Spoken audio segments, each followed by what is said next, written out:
भारत आज विश्वर 4th largest economy तथापि साधारण भारतीय कहीं गरीब समस्या टंकार नुहे समस्या चिंताधारा और सिस्टम आज मुझे आपको गोटे प्रश्न पचार जाऊँगी जहाँ आपको असुविधा दे पारे किंतु जदि आज असुविधा न हो तेबे काली जीवन आपको बाध्य करदेव यह गोटे सत्य।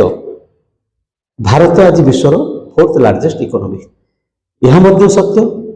भारतर एवरेज एनुअल इनकम मात्र 2.58 लाख 2025 भारतर मासिक हाराहारी वेतन भोगी मान प्राय 29,834 टका थिला अर्थात वार्षिक आय 3,58,000।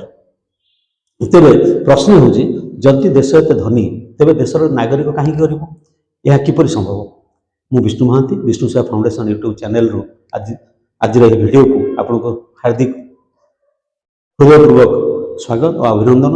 ये video parents youth teachers policy maker एवं से समस्त बुद्धिजीवी जो माने कहते किछि तो भूल हो आज आम से भूल को बुझा।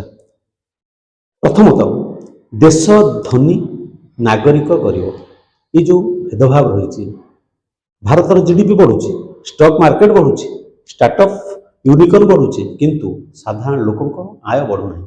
गाँ और सहर मध्य तालमेल भांगुची धनी धनी अधिक धनी होची गरीब अधिक गरीब होची।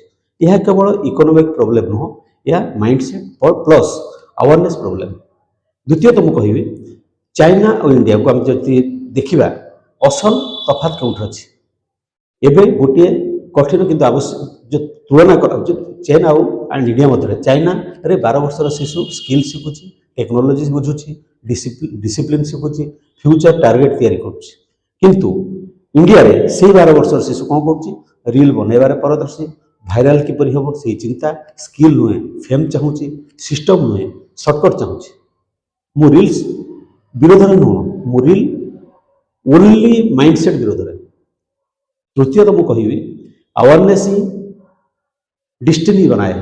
जो शिशु छोट बेलू अवेयरनेस पाई था जीवन गोल पाई था पैशन को डायरेक्शन मिले से शिशु 18-20 वर्ष मध्य निज आइडेंटिटी बनाई देउछि जॉब सिकर नुहे जॉब क्रिएटर होउछि एवं केबे केबे कोटिपति बनी जाउछि कहीं कारण से समय से चिंता करथिला फ्यूचर हठात कहीं फ्यूचर हठात तैयारी होला फ्यूचर छोट बेलू डिजाइन हुए।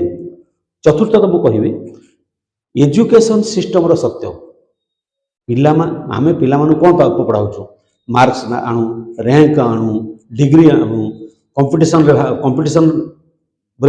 आगू को जाऊ किंतु यह ठीक नुह। प्रोब्लेम सॉल्विंग हवा दरकार फाइनेंशियली लिटरेसी हवा दरकार बिजनेस माइंडसेट हवा दरकार इनोवेशन रहा दरकार सोशल रेस्पॉन्सिबिलिटी रहा दरकार। एथिपाई डिग्री थिले भी बेकार स्किल थिले काम मिलिबो काम अच्छी मध्य। पंचम तो मुझे कहि पेरेंट्स रो भूमिका कौन हवा दरकार बुझा दरकार। पेरेंट्स कहती मो पिला सुरक्षित रहू डिग्री फ्यूचर ग्यारंटी जदि पेरेंट्स जदि अवेयरनेस देवे एक्सपेरिमेंट करिया को देवे फेलुअर डरइबे नहीं स्किल शिखा को देवे तेबे सही पिला देशर आसेट हेबो देशर भार नुहे। षष्ठ मुझे कहि फ्री बुल जो कल्चर जो फ्री कल्चर एक भयंकर भविष्य। आज गोटे खतरनाक ट्रेंड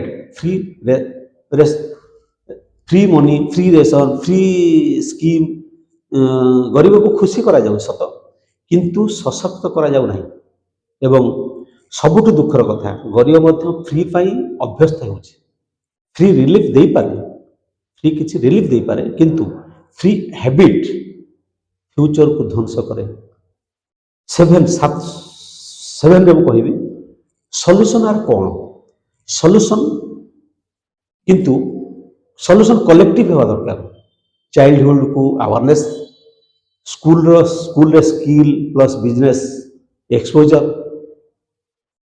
यूथ पाई startup plus innovation culture women enterprises plus SHG support NGO plus government plus community partnership द्वारा केमिति ये सब जिन आगू नहीं जापर देश जितेबाला आगू को बढ़ जितेबाला सिटीजेन स्ट्रंग हे तेरे कौन हम भारत आगू को नेबाक सहज हे केवल जीडीपी बढ़िले देश बढ़ सत किंतु यह देश बढ़िया सहित देशर जीडीपी बढ़िया सहित लोकंर इनकम बढ़िया दरकार ता सहित आमको दरकार कौन सचेतन शिशु दायित्वशील युवक आत्मनिर्भर महिला बुझुवा पेरेंट्स मिशन ड्राइवन सिटीजेन देश सॉरी देश धनी हेबा भल किंतु धनी और गरीब मध्य जो असमानता देश को भयंकर भविष्य को टाणी आनी नागरिक सक्षम होगा दरकार अत्यधिक धनी गरीब तालमेल भल नुहे जदि आप चाहती यूथ केवल रियल क्रिएटर नुह नेशन बिल्डर हो वुमेन जॉब सीकर नहीं एंटरप्राइजेस ओनर हो एसएचजी लोन टेकर नहीं ब्रांड क्रिएटर हो तेबे आम विष्णुसेवा फाउंडेशन विशन एवं विजन सहित जोग दिंतु आसतु मिसे आत्मनिर्भर होगा एवं आत्मनिर्भर भारत बढ़िया चैनल को सब्सक्राइब करूँ वीडियो को लाइक करूँ कमेंट लिखु मो अवेयरनेस द्वारा मो फ्यूचर बनवा चाहूँगी देश बदलवा को हेले प्रथम चिंताधारा बदल पड़ो रियल रु रियलिटी कंफर्ट जोन रु कंट्रीब्यूशन फ्रीबल रु फ्यूचर जय उद्यम जय आत्मनिर्भर भारत चाहे